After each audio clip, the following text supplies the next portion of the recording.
कहते हैं कि मकान को घर उसमें रहने वाले बनाते हैं और घर की खुशहाली रिश्तों में घुली मिठास से पैदा होती है और रिश्तों की नींव में पहला पत्थर होता है विश्वास का। विश्वास की नींव में अब लालच के पत्थर भरे जाते हैं, लेकिन लालच की बुनियाद पर खड़ा कोई भी रिश्ता ज्यादा दिनों तक टिक सकता है।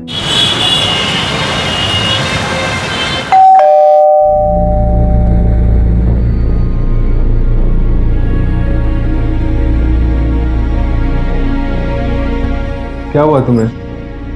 अरे सनी, तुम यहाँ पे टाइम पास कर रहे हो और हम वहाँ दुकान पे अकेले ही परेशान हो रहे थे। क्या हो गया? तुम दोनों का मुंह क्यों बना हुआ है? वो जिया जी, हम और दिव्या आज मिलने वाले थे। हम रेस्टोरेंट पे उसका इंतजार कर रहे थे पर वो आई नहीं। कई बार फोन भी ट्राई किया लेकिन फोन भी पिक नहीं कर रही। कॉलेज गया तो पता चला कि वो कॉलेज में भी नहीं है, और तो और उसका फोन भी नॉट रीचेबल आ रहा है। रुको, हम ट्राई करते हैं। The number you have called is currently not reachable. Phone तो नहीं लगा। रुको, हम देखते हैं।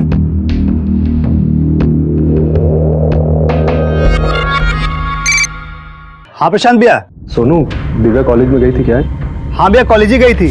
हम खुद ही गए थे उनके पीछे गेट तक, और जब वो चली गई अंदर तब हम वहां से लौटे थे भैया।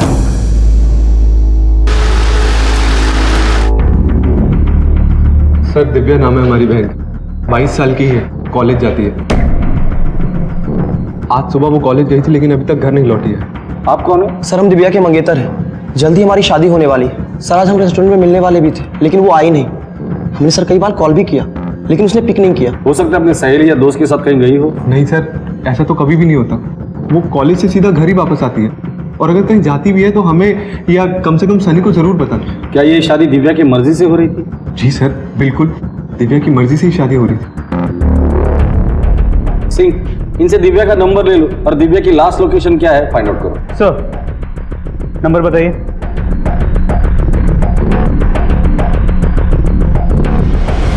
सर, दिव्या की लास्ट लोकेशन चारबाग में ट्रेस हुई। चारबाग? सर, वहाँ तो मेरे बहन और जीजा जी रहते हैं। रंजन नाम है जीजा जी का। आज मैंने उनको फोन किया था लेकिन उन्होंने उठाया नहीं। दोबारा से ट्राई कीजिए, शायद इस बार उठाए। जी sir. The number you have called is currently switched off. Sir, उनका फोन स्विच ऑफ आ रहा है। रंजन के घर चलते, शायद दिव्या वहीं मिल जाए हमें।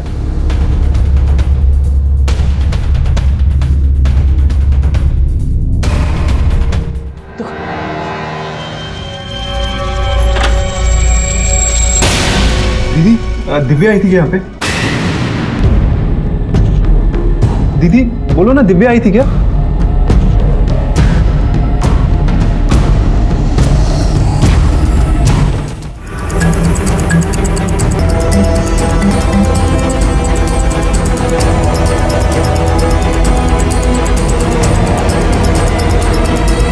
हम मुन्ने की थेरेपी के लिए डॉक्टर के पास गए थे। वापस आके देखा तो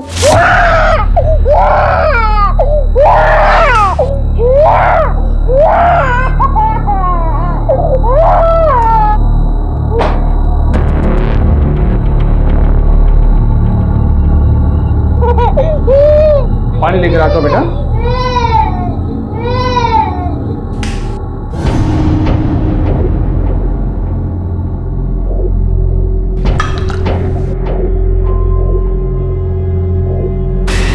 अचानक मेरी नजर बाथरूम में पड़ी तो मैंने देखा कि दिव्या बहुत बुरी हालत में बाथरूम में पड़ी हुई थी। आपने हमें कॉल क्यों नहीं किया? सर, मैंने आपको कहा ना कि मैं बहुत डर गया था। एक जवान लड़की की लाश में ऐसे कैसे छोड़ सकता था। मैं आपको फोन करने वाला था सर। दिव्या यहाँ कैसे आई? सर, दिव्या यहाँ आती जाती रहती थी। हमारे 2 बच्चे मिसकैरेज होने के बाद जब हमें तीसरे बच्चे की उम्मीद जागी तो डॉक्टर ने कहा कि प्रेगनेंसी क्रिटिकल है, तो दिव्या रश्मि की देखभाल करने के लिए यहाँ आती जाती रहती थी सर। बस बस बस, और नहीं, अब हमसे और नहीं खाया जाएगा। दीदी, ये तो आपका हिस्सा था ना, अभी मुन्ने का हिस्सा बचा हुआ है। चलिए, आपको पता है ना मुन्ना बहुत कमजोर है, आप खाएंगे नहीं तो हेल्दी कैसे होगा। चलो खाओ। दिव्या इसी घर से कॉलेज आती जाती रहती थी और रुकती भी थी सर, इसलिए मैंने उसे घर की एक डुप्लीकेट चाबी भी दे दी थी। दिव्या यहाँ आने वाली है आज बताया था उसने? हाँ सर, उससे फ़ोन करके हमें बताया था कि वो यहाँ आने वाली है सर। ठीक है, जब तक केस की तहकीकात पूरी नहीं होती आप लोग शहर छोड़ के कहीं नहीं जाएंगे। फॉरेंसिक वालों को बुलाकर बॉडी पोस्टमार्टम के लिए भेज देना। दिव्या के कॉल रिकॉर्ड्स मंगो। रंजन और रश्मि वाकई थेरेपी सेंटर पे गए थे या नहीं, ये भी कंफर्म करो। सर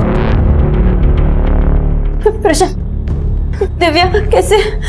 प्रशांत, मुझे बहुत डर लग रहा है, मेरा मन बहुत घबरा रहा है। हमें यहाँ अच्छा नहीं लग रहा प्रशांत। हम यहाँ नहीं रहना चाहते। हमें और मुन्ना को यहाँ से ले चलो प्रशांत। हम नहीं रहेंगे।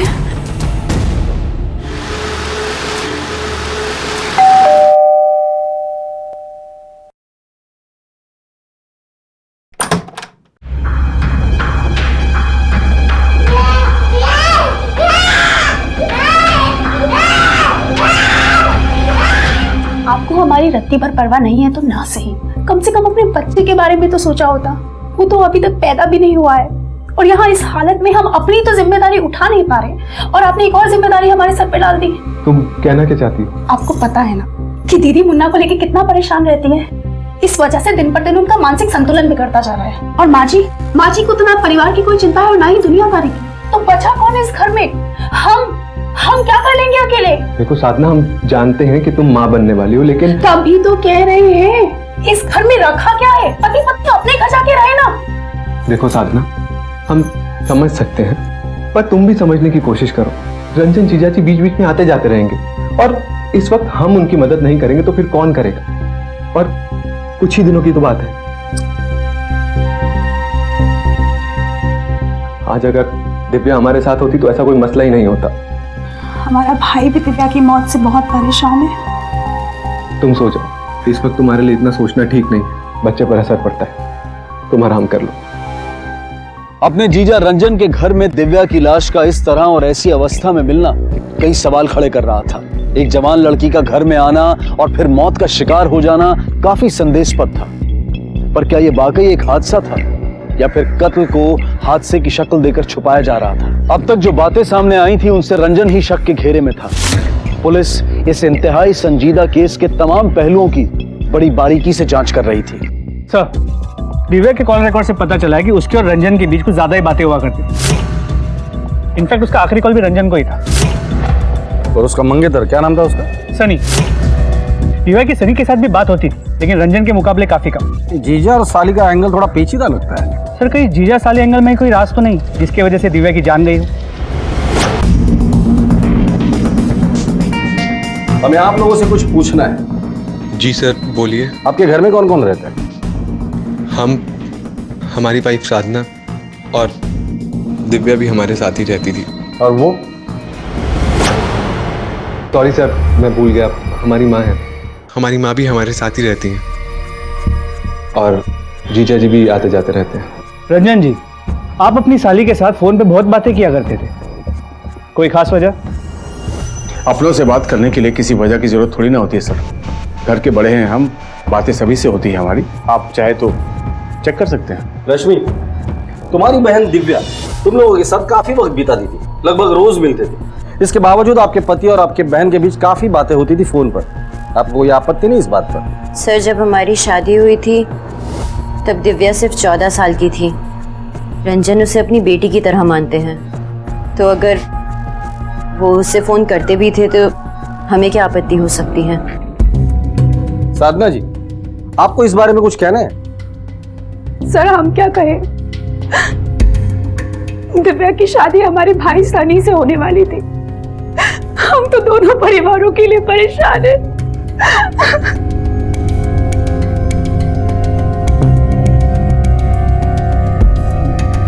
माँ जी, हमें दिव्या के बारे में आपसे कुछ पूछना है। माँ जी,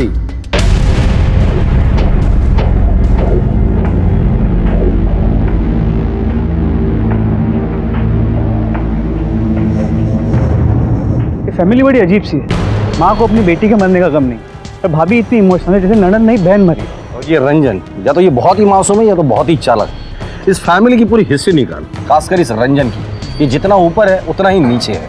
सर, इनकी माँ का होना ना होना एक ही बराबर है। ना तो वो कहीं आती जाती है और ना ही उन्हें परिवार और बच्चों से कोई मतलब है। बड़ी ही अजीब किस्म की औरत है। और उस दिन तो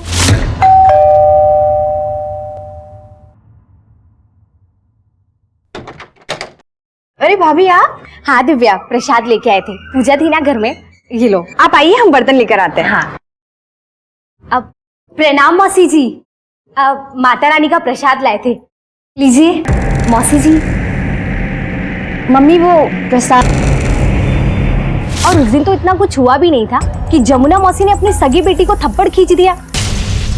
सगी बेटी मतलब कोई सौतेली बेटी भी? हाँ साहब, रश्मि और प्रशांत मौसी के सौतेली बच्चे हैं।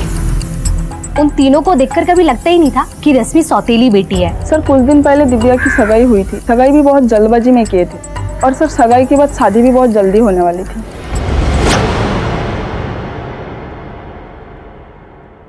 सर, आस पड़ोस के लोगों से पूछताछ की, प्रशांत के पिता ओम प्रकाश ने अपनी पहली बीवी गायत्री के मरने के बाद उसी की छोटी बहन जमुना से शादी की, या ये कह सकते हैं कि जबरदस्ती कराई गई है।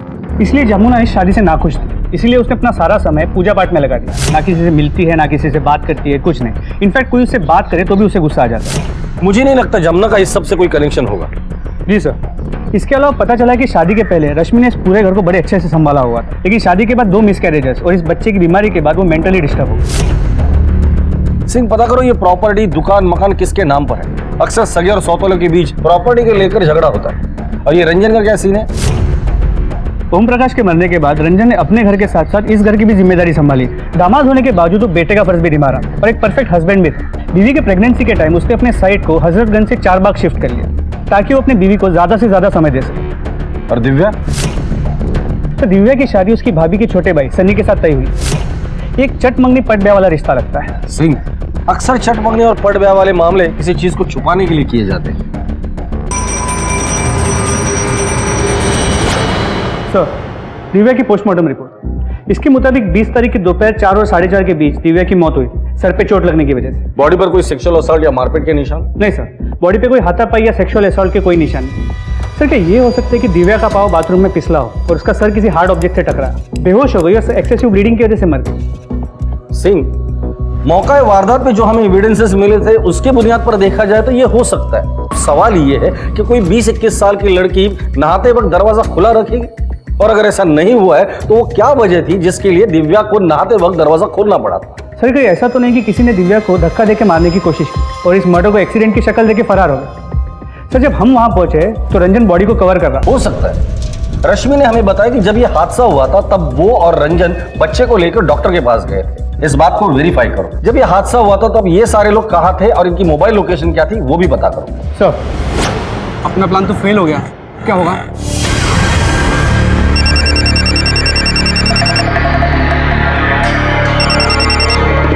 हेलो सर, ये आप क्या कह रहे हैं?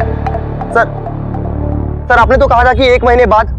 सर, इतना सारा पैसा मैं अचानक से कहां से कर पाऊंगा सर? थोड़ा वक्त तो दीजिए सर, मेरी परेशानियों को समझिए सर। हेलो सर, बात तो सुनिए सर। हेलो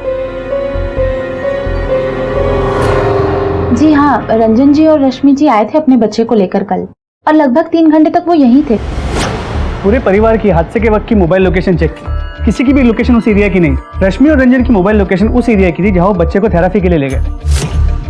मैंने डॉक्टर से वेरीफाई किया। ये सनी और दिव्या की शादी जल्दबाजी में हो रही थी, दोनों के बीच कोई लव वाला एंगल था? तो इन्वेस्टिगेशन में ऐसी कोई बात सामने नहीं है। सबका कहना है कि ये चट मंगनी पट ब्याह वाला मामला है।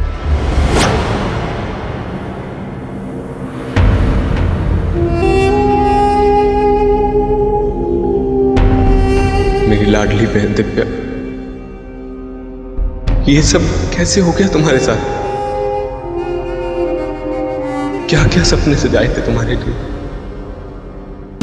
सर, हम पहली बार दिव्या से दीदी की शादी में मिले। हमें वो पसंद आ गई थी। हमने दीदी से सारी बातें शेयर करी।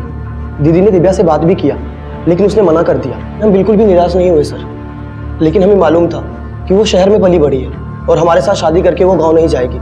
इसलिए हम प्रशांत जीजा जी के साथ दुकान पर काम करने लगे। लेकिन कुछ दिनों बाद हमने फिर से दीदी के जरिए अपनी शादी की बात छेड़ी और इस बार दिव्या मान गई और हमारी सगाई हो गई सर। सगाई के बाद दिव्या का बर्ताव कैसा था? मेरा मतलब है उसके बर्ताव में कुछ बदलाव आया था?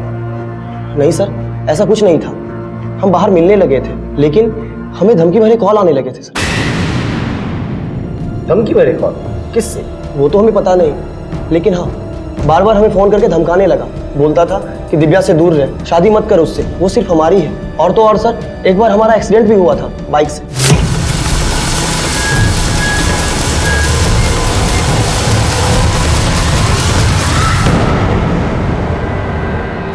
ये देखिए सर, हमें लगता है कि हमारा एक्सीडेंट भी तो धमकाने वाले ने ही किया होगा। पहले तुम्हें धमकी वाले फोन आने लगे, फिर धमकी देने वाले ने तुम्हारा एक्सीडेंट भी करवाया। इतना सब कुछ होने के बावजूद तुमने पुलिस में कंप्लेंट नहीं लिखवाई, क्यों? सर, हम इन पचड़ों में नहीं पड़ना चाहते थे। हमें तो पता है सर कि जो भी सुंदर दिखती है उन लड़कियों के 10 आशिक होते हैं, और हमें किस बात का डर था? हमारे घर वाले तो हम दोनों की शादी को लेकर राजी थे। जिन नंबर से तुम्हें कॉल आते थे वो नंबर है तुम्हारे पास? हाँ सर, हमारे पास सारे नंबर सेव्ड है। ये देखिए। सिंह, इन नंबर्स पे फोन करो और पता करो वो कौन शख्स था जिस पर मजनू का भूत सवार था। सर, कौन से नंबर्स पे बताओ। सर, सन्नी से मिले सभी नंबर्स की डिटेल्स निकाल ली। ये सभी नंबर्स किसी ना किसी पीसीओ के, लेकिन एक ऐसा पीसीओ है जहां से ज्यादा कॉल्स किए गए। लोकेशन? साहब, नंबर यहाँ का आता है, कॉल भी यहीं का होगा। उस आदमी का चेहरा याद है? यहाँ बहुत सारे लोग आते हैं साहब, हर एक का चेहरा याद रखना बहुत मुश्किल है।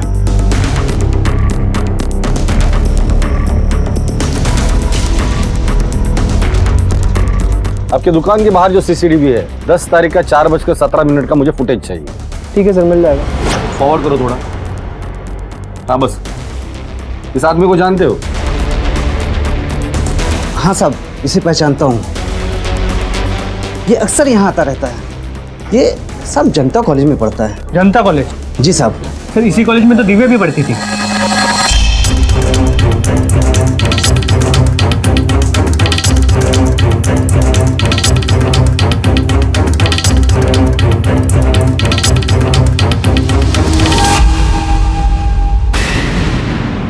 चाय पीने का बहुत शौक है ना तुझे?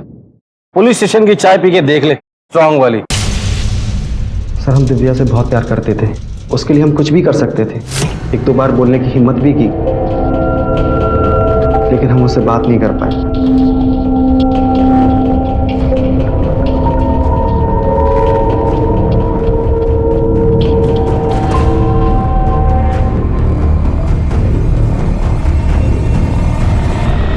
फिर तूने सनी को फोन करके दिव्या से शादी ना करने की धमकी दी। जब वो नहीं माना तो तूने उसका एक्सीडेंट करके उसे मारने की कोशिश की। क्या करता सर, बहुत समझाया उसे, उसने हमारी बात नहीं मानी।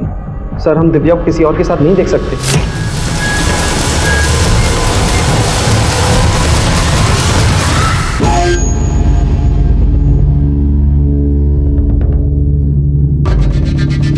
सनी बच गया तो तुम्हारे पास कोई और रास्ता नहीं था, इसलिए तुमने दिव्या को ही मार डाला। कैसी बात कर रहे हैं सर, उसकी मौत हमारे लिए किसी सदमे से कम नहीं है। हम उससे बहुत प्यार करते थे सर, हम खुद उसके कातिल को इधर उधर ढूंढ रहे हैं। दिव्या की मौत 20 तारीख को हुई थी। उस दिन तुम 4 से 5 के बीच कहाँ थे? सर, हम कॉलेज में ही थे। इसके कॉलेज में जाके पता करो ये सच बोल रहा है या झूठ। सर,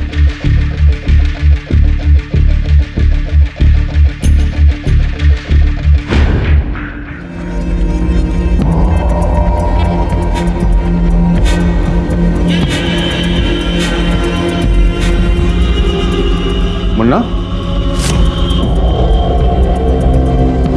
रश्मि? रश्मि, मुन्ना कहाँ है? रश्मि? रश्मि, मुन्ना कहाँ है? कौन? क्या? अरे मुन्ना कहाँ है? मुन्ना नहीं दिख रहा, कहाँ है मुन्ना? मुन्ना? मुन्ना? साधना? सर, मैंने अच्छे से क्रॉस चेक किया। दिव्या की मौत के वक्त आदित्य कॉलेज में ही था, लेकिन उसके दोस्तों से बात करके और उसके कॉल रिकॉर्ड से कंफर्म हुआ है वो पूरा दिन कैंटीन में था। सिंह, एक बात मुझे खटक रही है। इस आदित्य ने सनी को धमकी दी, उसका एक्सीडेंट भी करवाया, लेकिन इस सनी ने उफ तक नहीं किया। अब ये सनी इतना जिगर वाला भी नहीं और ना ही इतना सीधा कि इन सारी धमकियों को इग्नोर करके वो दिव्या के साथ शादी करने के बारे में सोचे। इस सनी की कुंडली निकालो। सर, साधना? साधना? अरे मुन्ना नहीं दिख रहा, कहाँ है मुन्ना? कहाँ चला गया? मुझे नहीं पता, मैं तो बाहर गई थी। अरे आप रुकिए, मैं माँ जी से पूछो, जल्दी जल्दी पूछो। माँ जी, माँ जी, माँ जी, आपने मुन्ने को देखा? माँ जी, मैं आपसे पूछ रही हूँ। हाँ, क्या, कहाँ है मुन्ना? पता नहीं कहाँ गया। क्या?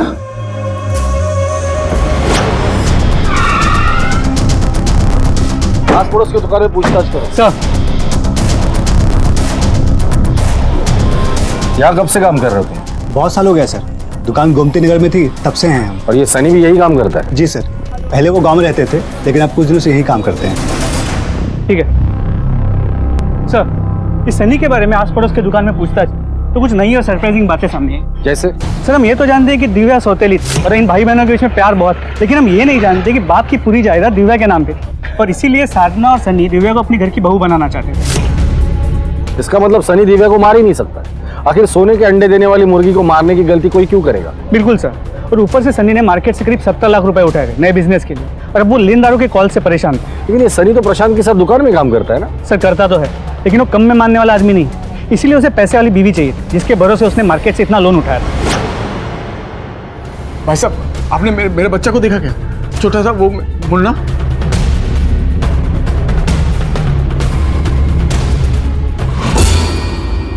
सर मेरा बच्चा नहीं मिल रहा सर। एक मिनट बैठो। सर मेरा बच्चा नहीं मिल रहा सर, मैंने उसको बहुत ढूंढा लेकिन कहीं नहीं मिला। देखिए मैं बहुत परेशान हूँ, देखिए इसका फोटो। बच्चे को आखिरी बार कब देखा था? सर आखिरी बार जब हम लोग जब थेरेपी करके प्रशांत के घर लौटे तो बच्चा घर पर ही था। फिर मुझे कुछ काम से कंस्ट्रक्शन साइट जाना पड़ा, फिर खाना खाने जब आए तो घर पर नहीं था सर। बच्चा जब गुम हुआ था तो घर पर और कौन कौन था? सर उस वक्त घर पर रश्मि और माजी थी और बाद में साधना बाहर से आई थी।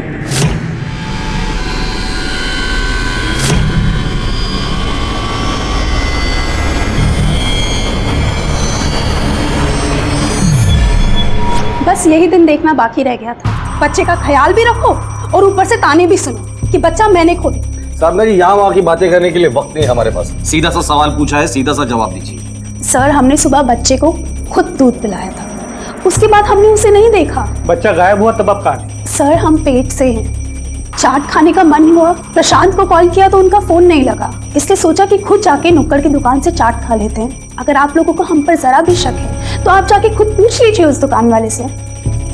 माँ जी जब बच्चा गायब हुआ था आप कहाँ थी?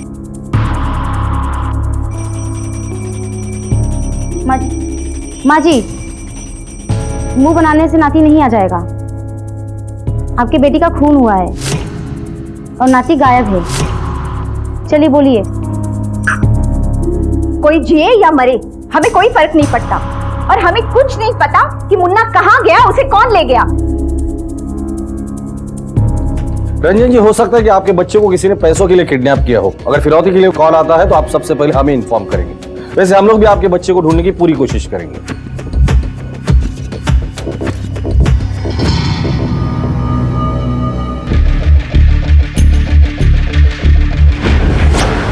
चाट वाले से कंफर्म किया, जब बच्चा गायब हुआ साधना उसी के दुकान पे थी। मैंने कांस्टेबल तिवारी को प्रशांत के घर पे नजर रखने के लिए मुफ्ती में तैनात किया है। सिंह एक और बात मैंने नोटिस की, दिव्या की लाश रंजन के घर पे मिली।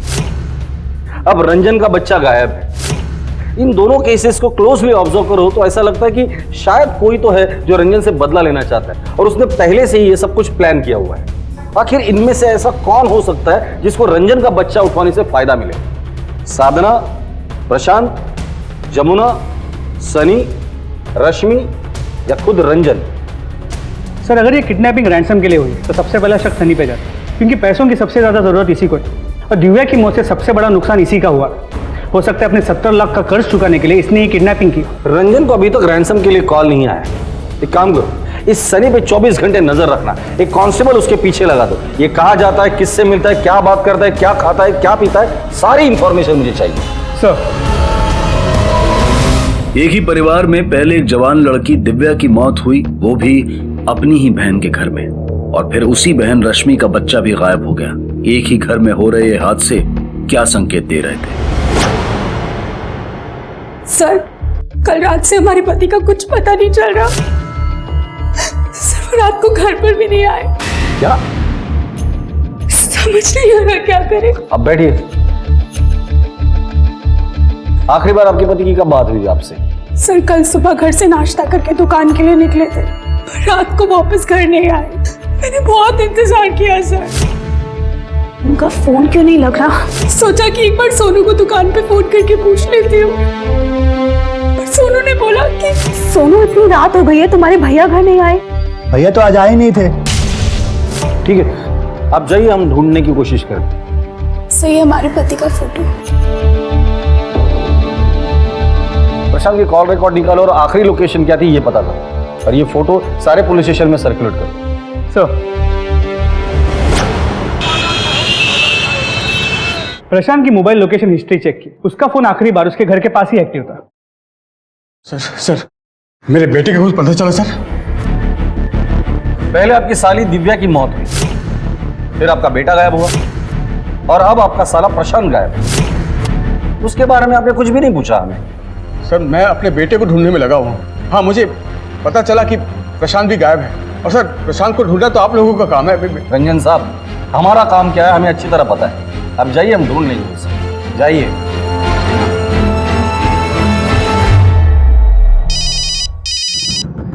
हेलो, क्या ठीक है, हम आते हैं। सर मार्केट के पीछे वाले नाले के पास एक नवजात बच्चे की लाश मिली। सर पोस्टमार्टम रिपोर्ट से पता चला है कि बच्चे को गला दबा के मारा गया, और उसे उसी दिन मारा गया जिस दिन वो मिसिंग हुआ। जिस दिन बच्चा गायब हुआ उसके बाद से ही प्रशांत भी गायब है।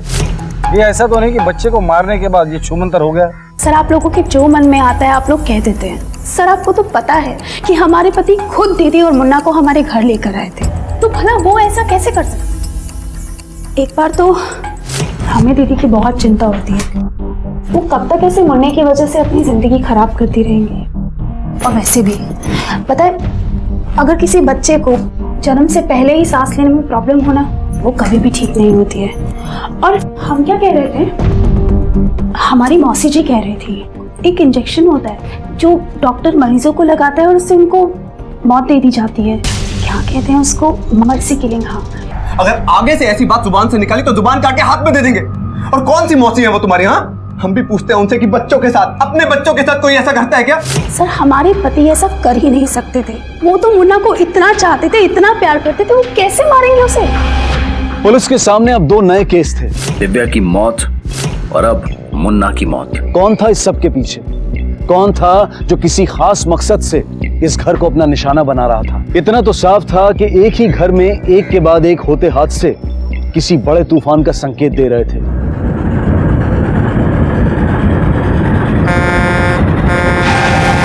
एक ही घर में 3 मौतें हो चुकी थी। दिव्या की मौत की गुत्थी ज्यों की त्यों थी, उसके बाद रंजन के बच्चे की लाश मिली, और अब प्रशांत की रोड एक्सीडेंट में मौत हो गई थी। पर क्या यह वाकई में एक रोड एक्सीडेंट था, या फिर इस मौत को एक्सीडेंट की आड़ में छिपाया जा रहा था? क्यों एक सिलसिला चल पड़ा था मौत का, तबाही का इस घर में? पोस्टमार्टम रिपोर्ट के हिसाब से प्रशांत की मौत एक्सीडेंट से तो हुई थी, लेकिन एक खास बात सामने आई। क्या? प्रशांत के सर पे कई घाव मिले, और एक घाव काफी ताजा है। लगता है कि उसके मरने से पहले उसके सर पे किसी ने वार किया था। भले प्रशांत की मौत एक्सीडेंटल डेथ है, लेकिन ये महज एक्सीडेंट का केस नहीं लगता। प्रशांत की मौत से सबसे ज्यादा फायदा सनी का होने वाला था। दुकान तो प्रशांत की थी, हो सकता है कि सनी ने प्रशांत को मारा हो ताकि बाद में वो दुकान अपनी बहन साधना से हथिया ले। पैसों की जरूरत उसी को है, जमी जमाई दुकान भी मिल जाती और सर से सारा कर्ज भी उतर जाता। उठाकर लेकर आओ इस सनी को, हमारे स्टाइल से पूछताछ करते हैं। सर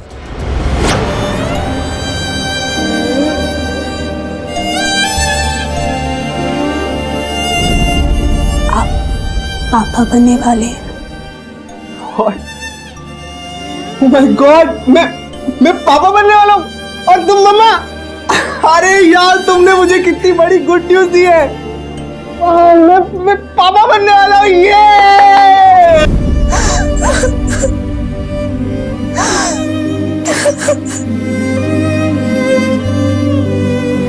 सर, हम क्यों मारेंगे अपने जीजा को?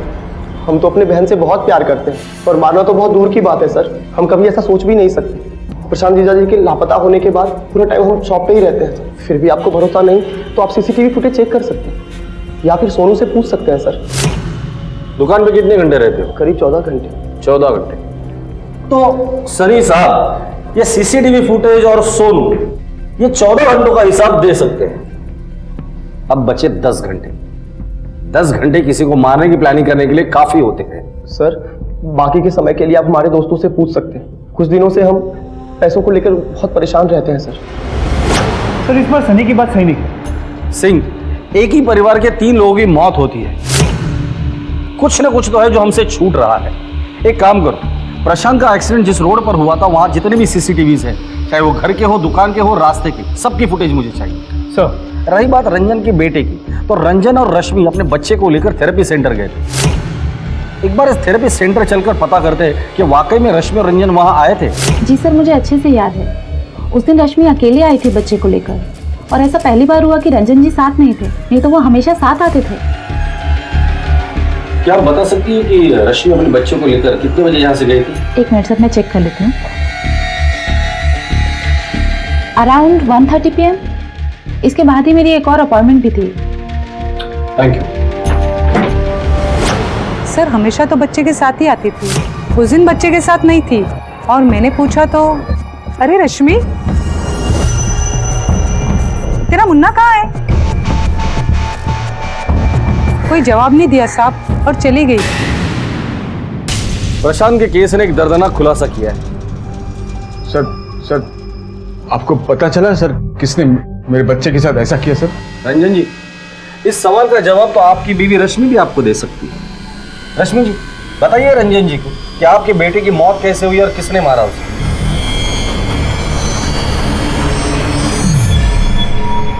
चलिए मैं आपकी मदद कर देता हूं। आपके बच्चे की मौत 2 सवा 2 के बीच हुई थी। उस वक्त बच्चे के साथ कोई नहीं था क्योंकि बच्चा घर पर था ही नहीं। दरअसल रश्मि जी बच्चे को लेकर घर पर आई ही नहीं। ठीक कह रहा हूं ना मैं रश्मि जी? रश्मि, ये लोग क्या कह रहे हैं? बोलो बोलो कि सब झूठ बोल रहे हैं। बोलो रश्मि, तुमने कुछ नहीं किया। बोलो रश्मि। हम नहीं मारा है, हम नहीं मारा अपने बच्चे को। सोचिए आपने क्या किया हमारे साथ, हमारी बहन के साथ। मैंने खुद अपने कानों से तुम्हारे दिव्या से अनैतिक संबंध के बारे में प्रशांत और तुम्हारी बातें सुनी थी। जीजा जी, जीजा जी, क्या बात है प्रशांत? क्या है? दिव्या के कबर्ड से मिला क्या है ये? बताओ क्यों मारा दिव्या को? प्रेग्नेंट थी इसलिए? प्रशांत चुप। तुम्हारा दिमाग खराब हो गया क्या? मैंने दिव्या को नहीं मारा। अगर दिव्या प्रेग्नेंट होती तो पोस्टमार्टम रिपोर्ट में पता नहीं चलता क्या? तुम दुनिया को अगर बताओगे ना तो देखो तुम्हारी दूसरी बहन का घर टूट जाएगा। सोच लो। हम वही सोच रहे थे कि पहले तो दिव्या ने सनी के साथ शादी के लिए हाँ बोल दी, लेकिन बार बार उस शादी को टालती रही। समझ ही नहीं आ रहा था हमें कि क्यों कर रही है वो ऐसा। यही जानने के लिए हमने सोनू को दिव्या के पीछे लगवाया था ताकि हमें पता चले कि वो कहाँ जा रही है, किससे मिल रही है। जो आपने किया है ना उसकी सजा मैं आपको जरूर दिलवाऊंगा। मैं अभी पुलिस को फोन करता हूं। क्या बता दूं? क्या लगता है ये फोन तोड़ने से मैं पुलिस को नहीं बताऊंगा? अरे मैं प्रशांत, प्रशांत,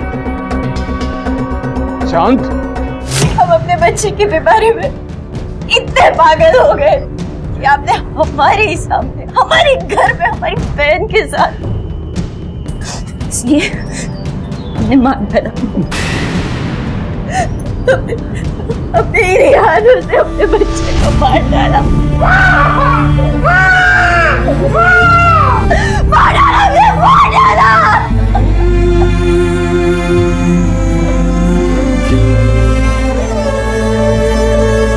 ऊपर से साधारण से दिखने वाले इस परिवार के अंदर चल रही उथल पुथल अब खुलकर सामने आ गई थी। सगे और सौतेले रिश्ते बाहर आ चुके थे, लेकिन इतना सब कुछ होने के बावजूद इस घर की मुखिया जमुना पर इसका कोई असर नहीं पड़ा था। आखिर क्यों? पहले दिव्या की मौत, फिर बच्चे की, और अब प्रशांत की मौत ने पुलिस की नींदें उड़ा दी। तहकीकात से ये बात साफ हो गई थी कि एक मां ने ही अपने पति की बेवफाई के तनाव में अपने बीमार बच्चे की हत्या कर दी। पुलिस को अब भी दिव्या और प्रशांत की मौत का राज जानना था।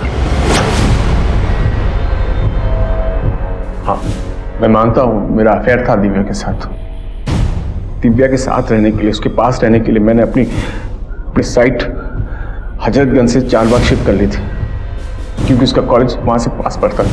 मैं जाता था बाइक पे उससे मिलने के लिए। अफेयर तो रजामंदी के साथ ही होता है सर। मैंने कोई जोर जबरदस्ती नहीं की दिव्या के साथ। और आप लोग बताइए कि कानून की कौन सी किताब पे लिखा है कि अफेयर करना गुनाह है? लिखा तो नहीं है, पर रंजन साहब, कोई भी गुनाह करने के पहले आप क्या कानून की किताब पढ़ते हो फिर गुनाह करते हो क्या? मैं बताता हूं आपको कि गुनाह क्या है। प्रशांत के साथ आपने जो किया ना वो गुनाह है। सर, प्रशांत की मौत एक एक्सीडेंटल मौत थी। सीसीटीवी फुटेज है हमारे पास। हाथ में डंडा लेकर उसके पीछे भाग रहे थे तुम।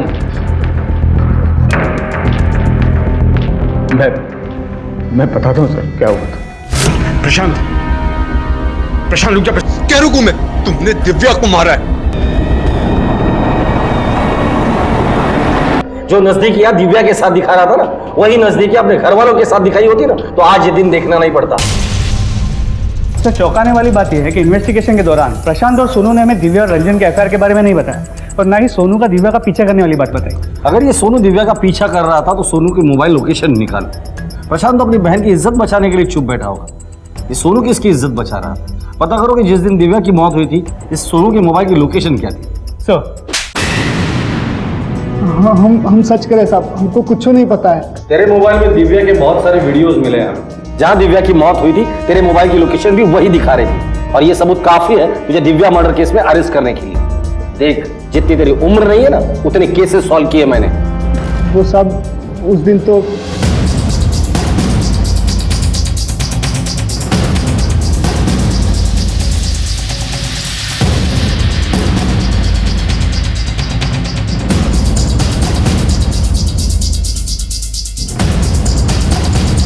हमारा यकीन कीजिए सर, हम नहीं माने दिव्या को। तो ये बात तूने जब हम तहकीकात कर रहे थे तब क्यों नहीं बताई? अब क्या बताते सर कि हम उस दिन वहाँ क्या करने के लिए गए थे और अंदर बाथरूम में क्या देख रहे थे। हम फंसना नहीं चाहते थे साहब। दिव्या की अचानक हुई मौत ने कई ढके छिपे राज बाहर फेंक दिए। रंजन और दिव्या के रिश्तों में घुली नजदीकियां इस सारे फसाद की जड़ साबित हुई। रश्मि को एहसास हुआ कि बच्चे पर ज्यादा ध्यान देने से पति हाथ से निकल गया और उसने इसी तनाव में अपने ही बच्चे की जान ले ली ताकि पति का सुख पा सके। रंजन और प्रशांत के बीच भी यही तनाव उसकी मौत का कारण बना। रंजन और रश्मि को भी सजा हो गई, पर सबसे ज्यादा नुकसान में रही साधना। उसने अपना पति खोया और उसके बच्चे ने अपना पिता। जमुना ने अगर परिवार की बागडोर सही तरीके से संभाली होती तो आज ये परिवार इस अशांति का शिकार नहीं होता। हमने हमेशा कहा है कि जो है उसमें खुश रहें और जो पाना चाहते हैं उसके लिए कड़ी मेहनत करें। इसी विचार के साथ अब मैं अनूप सोनी आपसे विदा लेता हूं। फिर मुलाकात होगी अगले एपिसोड में एक और चौंका देने वाले केस के साथ। तब तक अपना और अपने परिवार का ख्याल रखें और देखते रहें क्राइम पेट्रोल डायल 100। सबक एक को सीख हम सबको। जय हिंद।